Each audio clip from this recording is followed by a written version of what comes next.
Contentos por cómo se remata la eliminatoria, con muchísimas cosas productivas, buenas para sacar en limpio, otras que todavía sigo viendo que hay un margen de mejoría. Me gustó, creo que fue Chiesa que habló en la rueda de prensa, que lo escuchaba ayer por caché, por la radio, y habló de un rubro interesante, que las sensaciones de competir bien, pero que ni de cerca el techo, y eso me agrada porque bien podría esto enmascararse en medio de un gran partido por haber derrotado al campeón del mundo. Hoy no tengo ninguna duda que Argentina es, y lo he dicho antes de que se juegue el partido, es una de las mejores selecciones del mundo, está entre las 3 mejores del mundo fácil, con más variantes, más matices, y que me agrada que a pesar de que se puede esconder en el lugar común del gran primer tiempo, no lo hace y dice el techo. ¿Por qué? Porque si sometemos el partido a análisis profundos, creo que Ecuador hace un montón de cosas bien y me gustó. Hay otras que no hace bien, no se crea que por ganar un partido y ante la calidad del rival no hay cosas que se puedan mejorar y son perfectibles, siempre. Tampoco cuando se pierde todo está mal. Por eso digo que hay que mantener ese equilibrio siempre, ganando y perdiendo. Ahora, ¿Ecuador fue superior? Sí. A partir de ser superior, sobre todo ese primer tiempo, creo que hay que revisar en qué fue superior. Para mí, el Ecuador sin la pelota, saben que ayer recordaba el partido Corinthians-Barcelona. ¿Por qué recordaba ese partido? Porque más o menos era el equivalente del super equipo versus un equipo ahí medio modesto que intentaba hacer y pasar. Pero lo mejor que hizo Barcelona ese día, y lo dije al día siguiente, fue ganarle corriendo. Aunque a Gabo no le gustó, acá pienso lo mismo, ¿eh? El Ecuador de ayer fue el equipo que me gustó, intenso, lo obligó a jugar en largo, no lo dejó hacer ni 2 pases, lo presionaba. Todo eso es sin balón. Y ahí con la pelota, ¿qué pasaba? No puedes tú pretender que Piero Hincapié, llegando otra vez a la altura de Ener, sea un jugador recursivo que reciba allí, genere una triangulación y encuentre el espacio. No va a pasar aquello. ¿Por qué lo hace? Porque sigue siendo, aún cuando atacamos, seguimos pensando en defender, que no está mal. Pero yo digo, ¿y si cambiamos el rol? Es decir, cambiamos de posición. Vite ahí, en ese cuadrante, Piero en el puesto de Vite. Porque a Vite le favorece ese espacio más cercano al arco, y a Piero le favorece tener el dominio visual del campo, no a sus espaldas. Ya lo hizo con Pervis en el partido contra Paraguay, acá corrigió en algo, esta vez la amplitud fue para Preciado, no fue cerrándolo también, porque contra Paraguay cerró a Preciado y cerró a Pervis. Entonces en un punto, Ecuador les dejaba 3 descolgados, Preciado, Pervis y un 9. Una locura aquello. Que yo entiendo el movimiento, pero esos mismos lugares los pueden ocupar perfiles más idóneos para esa posición. Yo creo que eso es mejorable. Que aunque Hincapié se defiende porque es un tremendo jugador, la verdad es que ya estoy por subir un análisis donde todos los clips donde él recibe allí no pasa nada. Pero tampoco puedo yo exigirle a él que pase algo, sí. Él es un defensor central, que tiene cualidades para jugar, sí, pero no lo confundamos. Él no va a resolver cuestiones de último tercio, como tampoco Ener podría resolver cuestiones de primer tercio como lo hace Piero. Pues, ¿se imaginan Ener llegando a posiciones de Piero? No, pues. Vamos a poner las cosas en su... El gran acierto era que lo dejaban Angulo mano a mano jugando por la banda, pero sí, quedó de doble 9 casi. Todo el primer tiempo fue doble 9. No hay problema con que la amplitud la fije el extremo, eso no tengo ningún inconveniente, pero el pasillo interior tiene que gestionarlo alguien que tenga capital para gestionar el pasillo interior. Claro. No de espaldas al arco, sino con el campo de cara. Y yo creo que Piero puede jugarlo, pero llegando máxima zona del medio, con dominio visual, y el medio saltar a ese carril. Eso creo que es un margen de mejoría. Repito, sobresaliente nota de Ecuador en todo lo que significa no tener la pelota. Con la pelota, pues me parece que es un equipo todavía lejos, porque tiene herramientas. Si no tuviera recursos, diría, bueno, muchachos, ustedes ganan corriendo y ya está. Y yo creo que este equipo tiene con qué. No veo escenarios favorables para Plata, por ejemplo, donde Preciado es muy picador. Este equipo, bueno, Becachese realmente es esto, ¿no? Es un técnico muy vertical. Y a mí lo que más me gustó de Ecuador con la pelota fue la gestión del tercio 1 y el tercio 2. Primer cuarto de campo, segundo cuarto de campo, como lo quieran llamar, da igual. Pero, ¿por qué? Porque lo vi combinar bien. Encontrar las ventajas que estaban más lejos, las más distantes. El gol, por ejemplo, es una hermosura, porque el gol, si se fijan, previo a la pelota larga, hay un circuito de tenencia de bloque bajo que llegó de lateral a lateral. Lo movió. Esa fue la inversión, ahí lo cebó, ahí lo endulzó. La segunda jugada ya no es igual, es parecida, menos pases, pero conectaron en largo. ¿Por qué? Porque lo atrajo, para eso se lo atrae. Si lo atraigo, quiere decir que la ventaja está allá. Esto no se trata del pelotazo, no. Ese reduccionismo no. El pelotazo es cuando sale un pase sin sentido y sin ventaja. Pero el pase que sale en largo no puede ser un pelotazo cuando se castigó el achique y cuando se jugó a la ventaja. Pero esa ventaja se la fabricó con toda la jugada previa. Entonces hay muchas cosas muy lindas, muy buenas, que yo digo, por ahí hay que seguirle dando. Otras que no me gustaron ni un poquito. Repito, Piero llegando a esa zona no me parece una buena idea. Pervis llegando a esa zona no me parece una buena idea. Circunstancialmente dale para fijar. Pero por ejemplo, yo digo, si ya está dentro, Piero, ya está allá adentro, la siguiente jugada tiene que ser para explotar al extremo, si no, no tiene sentido fijar la amplitud. tiene que ser que pueda llegar Nilsson aprovechando esa distracción de Piero, que Nilsson tenga un poquito más de ventaja para llegar y desequilibrar, que las tuvo pocas y él desequilibra porque sí. En el bus sigue desequilibrando, o sea, un tipo que naturalmente lo hace, pero si le fabricamos un escenario idóneo, pues va a ser mejor. Dicho esto, así como una primera gran lectura, muchísimas cosas buenas y sobresalientes, de las malas, posicionamientos incorrectos para mi gusto, y por Dios, qué cambios de Becachese. Eso sí, la gestión del cambio terrible. Vamos a dejarnos, por favor, de poner al que tiene que sumar minutos para mejorar las ventas. Cuando yo les dije el otro día, ¿para qué estamos en el Mundial?, me refería a esto.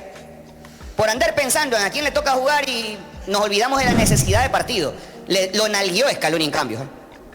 Y lo sometió por momentos y tuvimos que hacernos fuerte en nuestra principal, vale la redundancia, fortaleza, que es nuestra estructura defensiva. A ver, Sandrito Llerena, tu primera opinión del partido de este Ecuador 1, Argentina 0. Bueno, la alta técnica, el buen pie de los jugadores de Ecuador, ¿no es cierto?, durante casi los 90 minutos. 0 casi equivocaciones de Ecuador en la salida. Buscaron las espaldas cuando trajeron a la zona defensiva de Argentina, cuando le quiso achicar las espaldas de los dos zagueros, o también dije su nombre, de 37 años, 36 años. Wegner todavía pica como un chicuelo de 19, le ganó las espaldas y se gana primero una amonestación y después la expulsión directa. Tiene un mano a mano con el Dibu que prácticamente lo obliga porque es casi trabado en las 18 yardas y el Dibu la saca con las piernas. Prácticamente fue una pelota que, de haber tenido unos metros más de ventaja, Ener Valencia hubiera prácticamente conquistado la primera de Ecuador. De ahí la fortaleza, como siempre, de Ecuador, de una zona defensiva muy sólida, muy fuerte, pero también muy seria al momento de coger decisiones. Un jugador como Alan Franco, que hoy por hoy tenemos que decir que juega por él y por lo que les pongan adelante de él, porque él jugó por Preciado durante casi los minutos que duró Preciado y jugó por Yeboah 2 veces en el momento que le pusieron a Yeboah. Yo no quiero destruir a Yeboah, pero, o sea, pasa eso en todas las selecciones del mundo, hasta en Brasil, en Argentina, que llevan jugadores que uno no sabe de quién es el negocio, porque eso tiene que ser así. Uno sabe cómo es el negocio. Una selección ecuatoriana tan física, ¿no es cierto?, que no te regala nada, donde un jugador como Páez, como Kendry Páez, que se nos llevaron a Europa, yo creo que con 155 libras, ahorita nos devuelven un Kendry Páez de 170 libras, ya casi, que ahora ya no le rehuye pues al mano a mano, a la fortaleza física del contrario. Hoy va, lucha, pelea, ¿no es cierto? No podemos nosotros tener un Yeboah que no tiene salto, que no alcanza las pelotas, que no lucha, que teme meter la pierna, donde Franco mete el ojo. Franco mete el ojo y Yeboah no puede meter la pierna. Eso tenemos que decirle nosotros a Becachese. Y Becachese se rebeló pues ante esta presión que tiene de algún dirigente que sea el dueño del negocio de Yeboah. Y lo tuvo que sacar. Ustedes han visto, es rarísimo. Yo sí he visto en la selección del Ecuador una vez, Hover, el técnico de la selección, metió a un chico en el segundo tiempo y lo sacó por ahí mismo. Tuvo que hacer eso también Becachese, sacarlo a Yeboah porque ponía en peligro un empate, porque Argentina nunca declinó, ojo. Si hizo todo para empatar. Hizo todo hasta el último minuto, el último aliento. Cambios, el último aliento lo evocó, lo puso de manifiesto. Entonces él se curó en salud y dijo, no, aquí Yeboah me va a fallar y me van a dar palo de aquí a la eternidad. Entonces, eso nosotros también tenemos que decirle, ¿de quién es el negocio de Yeboah? ¿No es cierto? ¿De quién es el negocio de Yeboah? Lo vengo repitiendo no ahora, lo vengo diciendo, esto es antes. Esto es antes. Gusta. Y aquí no sé esa frase si voy al mundial, no voy al mundial, tiene nada que ver con eso, tiene nada que ver eso, ¿no es cierto? Pero ya ahí nomás, yo creo que este fue el principio del fin de la era Yeboah. Ya mismo le damos palo a Yeboah, pero algo más del partido que más le gustó a Ecuador. Ya le vamos a dar palo a los cambios de Yeboah. Pero... A ver, me manda un amigo argentino que tiene una refusora muy NU y me dice él desde Argentina, él resume, mire, como resumen los grandes analistas en el mundo del el resumen suyo, no es que escuche, no es ese periodista argentino que está llorando ahí. Felicitaciones, merecieron ganar. Caicedo mal expulsado, malo el arbitraje, me pone este periodista argentino. Y la verdad que yo no creo que fue malo el arbitraje. Lo que pasa es que aquí en América, como somos demasiado benevolentes, siempre a Argentina le ponen Roldán, con los jugadores de Argentina, de Brasil, de Uruguay, y muy drástico con el resto de países, ¿no es cierto? Entonces ellos se suplen. Lo que hizo Otamendi, lo que hace Chelsea, lo que hace De Paul y todo, y cada uno de los jugadores cuando lo expulsan a Otamendi de reunirse en Europa, eso es roja y expulsión tras expulsión, pues ahí ni nadie se reúne en el medio para protestarle al árbitro, ¿no es cierto? Cuando nosotros nos expulsaron, a Moisés Caicedo. Bien hizo Ecuador. Fue solamente Moisés Caicedo el que se sorprendió supuestamente por la expulsión, que yo sí creo que era para amarilla, doble amarilla roja, pero se fue. Eso lo aprendí hace 30 años yo, cuando Dusan le decía a los jugadores ecuatorianos: no pierdas el tiempo que nos los van a descontar, a nosotros nos descuentan los minutos. Y si Moisés se hubiera puesto en el plano de protestar por esa expulsión, no hubieran sido 5 minutos de recuperación, hubieran sido 10 a 12 minutos, y ahí sí ya es otra cosa. Ahí es cuando aprovechan los grandes equipos como Argentina, que ojo, es el campeón del mundo. De ahí, en resumir, la victoria de Ecuador, trabajada, sufrida, con un profesionalismo pero 100%, como todos lo hemos visto, ¿no? Corriendo, dejando la última gota de sudor, corriendo cada uno de sus integrantes, sección de Galíndez, que no fue el mejor hombre de la cancha, como hace muchos años que nuestro arquero eran los mejores hombres de la cancha porque contenían todo, ¿no es cierto? No fue el mejor hombre de la cancha, corriendo desde su marcador derecho hasta el jugador que jugaba en punta en la delantera, corriendo 10, 11 y hasta 12 kilómetros. Eso es lo que queríamos ver. Esa es una muestra de eso, de ejemplo para el resto de jugadores del país, que hoy en el mundo del fútbol, el que no corre, no juega. Señora Flora, bueno, su primera opinión también.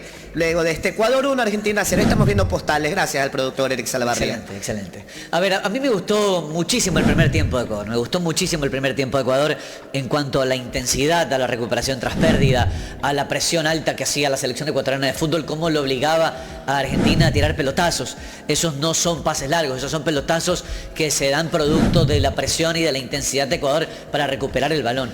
Muy buen primer tiempo de Ecuador en esa fase de recuperación, de intensidad, de ir a presionar alto, lo que da Ecuador y lo que puede hacer. Por ejemplo, eso es algo que tenemos que entender que en Quito no se lo puede hacer. En Quito presionar como lo hizo Ecuador en el primer tiempo, no se lo puede hacer 45 minutos, no se lo puede hacer 90 minutos, es imposible, hay que recuperar energías, pero la intensidad de la presión y de la recuperación de Ecuador para obligarlo a fallar a Argentina. Qué mal que se lo vio a Argentina en el primer tiempo y qué mal que lo hizo ver Ecuador, producto de la presión, de la intensidad, de que no encontraban las líneas de pase los argentinos, de que tenían que jugar en largo siempre para tratar de saltar esa presión de Ecuador. A mí me gustó muchísimo. Ahora, estoy de acuerdo en algo de lo que decía Arturo y que pude notar en el primer tiempo. Era como buscaba interiorizar por ese carril, de los 5 carriles del campo, sería por el segundo carril de izquierda hacia la derecha. Cómo se metía por ahí Piero Hincapié para tratar de ser una opción de pase en ofensiva y recibir de espaldas al arco. Y ahí es cuando uno no entiende por qué Pedro Vite, que era lo que decía Arturo, que tiene más recursos en ese último, en esa última parte del campo, en ese último tercio del campo, estaba tan retrasado e interiorizaba Piero Hincapié y se lo buscaba ahí. Si ya Piero interiorizaba para arrastrar la marca, había que jugar con Nilsson, había que buscar otras ventajas en la parte de arriba para Ecuador. Pero me gustó mucho Ecuador, a mí me gustó muchísimo el primer tiempo, repito, por la intensidad, por cómo metía Ecuador, por cómo presionaba, cómo intentaba salir jugando desde abajo, cómo rotaba la pelota por toda la defensa en ese primer cuarto de cancha la selección ecuatoriana de fútbol, cómo comenzaba a buscar los espacios, cómo intentaba atraer a Argentina, porque mucha gente, yo escucho mucha gente que dice, oye, y tocan la pelota abajo. No se entiende muchas veces que se busca tocar la pelota desde abajo para atraer al rival y poder encontrar esos espacios con los pases largos o esos tiros largos de la selección ecuatoriana de fútbol. La expulsión de Otamendi se da por eso, porque Ecuador estaba tocando abajo. ¿Quién le mete el pase? Moisés. Moisés le mete el pase. Es Moisés. Tremendo pase, ¿eh? Extraordinario pase, porque eso no es pelotazo. No confundan pelotazos con pases largos al espacio cuando identificas la ventaja. ¿Sabes? Pensé que era Ordóñez, porque la jugada fue rápida. No fue, pero ojo, que esa salida primero arranca, la jugada previa arranca con doble pivote, con Vite más Moisés. Correcto. Por dentro. La circula, lo obliga a venir. Argentina presionó, de verdad. Bloquean la primera intento de salida. Y la segunda, Galíndez vuelve a jugar en corto, pero ya Moisés no por dentro, sino Moisés desciende a zona de lateral y sube Piero por dentro. O sea, hay un montón de movimientos previos que te sugieren que hay una plena intención. Por eso decía yo, lo cebó, lo endulzó. Le dijo, ven a buscarla, te la muevo acá. Cuando lo atrae, ahí le juegan largo. De eso va a generar ventajas, pero hay que saber entender la diferencia entre meterle un uñazo a donde vaya sin generar previamente una ventaja, correcto, a encontrar dónde están las ventajas. Si Argentina salía con 6, entonces teníamos un 7 contra 6, es decir, 4 centrales, 2 medios más arqueros, 7 contra 6. Quiere decir que arriba había un 4 contra 4. Hay que llegar a ese 4 contra 4. O a veces hay que llegar en el espacio que se fabrica entre bloque medio y bloque defensivo del rival, o a veces el espacio está tras bloque defensivo. ¿Qué lo determina? ¿Qué tan alto esté el bloque defensivo del rival? Pues hay un montón de cosas que interpretar de esa jugada que, repito, no es un pelotazo a la nada. Correcto, es que de eso estábamos con Alfredo y con Martín, porque tengo pausa. De eso estábamos hablando justamente, ¿no? De todo lo que se hacía en el primer tiempo, que fue excelente para la selección de Ecuador. Tanto es así que terminamos el primer tiempo dominando por completo, con un expulsado y con un gol de penal de Ender Valencia que termina siendo importantísimo. Noté a mucha gente nerviosa cuando Ender patea y hace el penal finalmente, ¿no? Para la selección ecuatoriana de fútbol, porque venía a la mente ese penal de la Copa América que lo falló justamente contra el seleccionado argentino. Pero excelente, la verdad es que a mí me encantó la gestión del primer tiempo. Y para ir por partes, creo que el primer tiempo Ecuador fue muy superior a una Argentina que no sé si se le esperaba, parece que no, esta presión intensa en la recuperación de Ecuador, que no esperaba estas atracciones que hacía Ecuador desde abajo para rotar y mover la pelota y encontrar el espacio y aprovechar y explotar justamente esos espacios que dejaba una defensa argentina muy adelantada. Ya después vamos a poder explayarnos con el segundo tiempo. Después sigo con Alfredo y con Martín. Sin quedar explicado o graficado en el partido, porque inmediatamente viene la expulsión de Moisés. Entonces me parece que fue tratar de ubicar en la amplitud que generaba Preciado por la banda derecha, tirarlo a Yeboah para tener un jugador que tenga más características ofensivas y tratar de liquidar un partido que se prestaba para que Ecuador tenga un resultado abultado. En el primer tiempo creo que todos coincidimos, Ecuador fue superior, generó esa intensidad o esa presión que tuvo Uruguay. Yo recuerdo contra Argentina que prácticamente lo maniató, que lo hizo tener que dividir la pelota. Argentina habitualmente sale limpio del fondo y contra Ecuador en el primer tiempo no tuvo. Prácticamente la única vía de escape era pelota larga a la espalda de Franco buscándolo a Nico González y no funcionó. Entonces me parece que desde ese lado Ecuador leyó bien el partido, lo que por ahí hablábamos antes de los intérpretes. No sabemos si quizás lo más conveniente era que termine Hincapié como doble 9 en las progresiones del equipo, pero sí que Nilson Angulo encontró una solución a esto que yo venía planteando en la previa del partido, de que los equipos de BKCS que realmente tienen poder ofensivo son los que en los duelos 1 contra 1 sus extremos se imponen. Y me parece que en la carta de Nilson va a encontrar una solución BKCS para los problemas de gestación en el último tercio. Después hubo un equipo que fue sólido no solamente para presionar, sino para jugar, sacarle la pelota a Argentina, que suele manejarla, más allá de que Scaloni tomó una determinación rara en los equipos de él, de poner dos extremos prácticamente winners y no jugadores que interioricen para sumarse a la gestación de los volantes, pero Ecuador lo neutralizó bien. Y después creo que es un partido totalmente distinto a partir de la expulsión de Moisés Caicedo, porque todo lo que se la creyó Ecuador durante 50 minutos no sucedió a partir de la expulsión. 10 contra 10 era para que Ecuador siga pronunciando lo que había logrado en el primer tiempo, cuando eran 11 contra 11, donde fue superior. Y Ecuador, mejor dicho, su entrenador entendió que a partir del resultado lo mejor era replegar. Válido también, ¿por qué? Porque hay una fuerza que tiene Ecuador que es su valor defensivo. Entonces, ya habiendo sacado la ventaja, ¿para qué arriesgarnos a más? ¿Para qué ir a buscar el segundo? Que fue lo que para mí intentó con el ingreso de Yeboah. Mejor retroceder, replegar y esperar a jugar de contra, con argumentos que no terminaron de explotar, por lo menos en los primeros dos cambios, porque Plata rápidamente fue aislado, Yeboah no tuvo peso, quizás mejoró cuando sí Kevin Rodríguez me parece fue otra amenaza para Argentina, pero le cedió la iniciativa, el tiempo y el espacio, y ahí fue el mejor momento de Argentina, 10 contra 10, donde se plantó en campo rival, donde tuvo alguna que otra situación, más allá de que en ningún momento terminó de transformar a Galíndez en figura. Después creo que lo que hizo Ecuador los últimos 7-8 minutos de partido era lo que a mi entender pedía el juego durante todo el segundo tiempo, 10 contra 10. Otra vez Ecuador manejando la pelota, mostrándose en Argentina, sacándolo a presionar a campo rival y intentando lanzar con un Kevin Rodríguez que se imponía desde lo físico. Para mí, obviamente, punto altísimo el de Moisés Caicedo mientras estuvo en cancha. Creo que los centrales también tuvieron un muy buen partido. Franco, defensivamente, en la faceta de lateral derecho, me parece que es el que más garantías da. Lo hizo contra Brasil, lo volvió a hacer ayer. Para mí, en esa fase del juego, Franco tirado de lateral derecho a marcar, es infranqueable. Y después lo que veníamos mencionando, quizás a pulir, porque ese lugar de doble 9 termina siendo ocupado por Piero Hincapié y no por un volante.